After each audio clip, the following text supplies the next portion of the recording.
Le groupe Marc Avenue envisage d'implanter un nouveau centre à proximité de Beaune, au niveau du péage autoroutier, sur la commune de Levernois. Objectif annoncé par sa direction, implanter 80 magasins sur une surface de 54 000 m², créer 260 emplois sur le site, accueillir jusqu'à 11 000 véhicules par jour. Ces arguments, notamment sociaux, sont, vous l'imaginez, largement contestés par les associations de commerçants et les organisations patronales, à qui nous donnerons la parole demain. Pour l'heure, on écoute l'avis des commerçants du centre-ville de Dijon, majoritairement défavorables au projet, même si certains sont plus nuancés. Accroître en permanence les mètres carrés commerciaux, alors que nous sommes déjà très au-delà sur l'agglomération dijonnaise de la moyenne nationale, va inévitablement provoquer une dilution des volumes d'achat sur d'autres enseignes, et à un moment où le gâteau sera difficile à partager entre tout le monde. Les conséquences seront-elles les mêmes en centre-ville et à des centres commerciaux comme la Toison d'Or par exemple?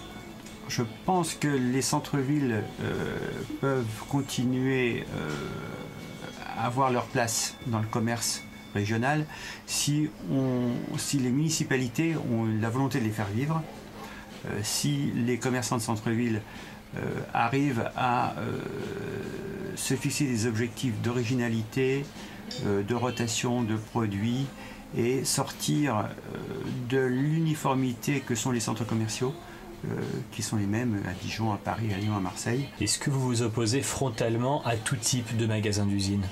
Non, bien entendu que non. Parce que le magasin d'usine a sa place s'il joue réellement son rôle de déstockage, de collection relativement ancienne, c'est-à-dire à mon avis plus de 18 ou 24 mois.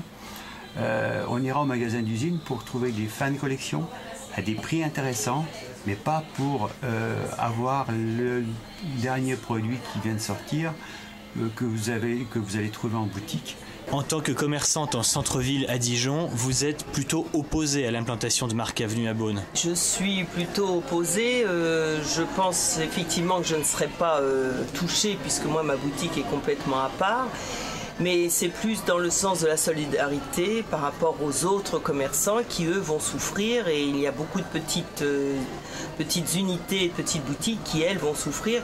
Donc, effectivement, je suis complètement solidaire de tous ces gens-là. Et je ne suis pas pour les grands espaces, les grandes structures, les grands centres. Et donc là, je suis effectivement contre. Quel genre de commerces vont particulièrement souffrir, à votre avis?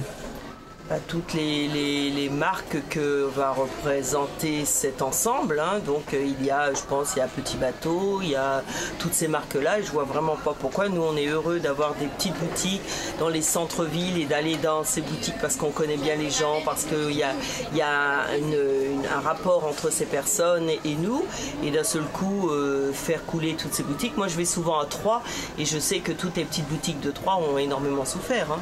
Alors Delphine, vous n'êtes pas 100% contre? Je ne suis pas complètement contre cet événement puisque moi aujourd'hui, directrice de ce point de vente, on a quand même une grande majorité de nos clients qui sont des clients de quartier, donc qui sont fidèles à notre enseigne depuis plusieurs années. Donc je pense qu'au contraire, ça va nous permettre peut-être de recruter une clientèle différente. Ça va permettre de créer une dynamique parce que bon, le centre-ville je trouve qu'en termes de dynamisme, c'est un petit peu mou et pourquoi pas, ça va ouvrir une zone de chalandise beaucoup plus grande et à nous de nous faire connaître peut-être avec les commerçants de Marc Avenue, essayer de trouver des partenariats pour travailler, je sais pas. En tous les cas, pour moi, ça reste positif.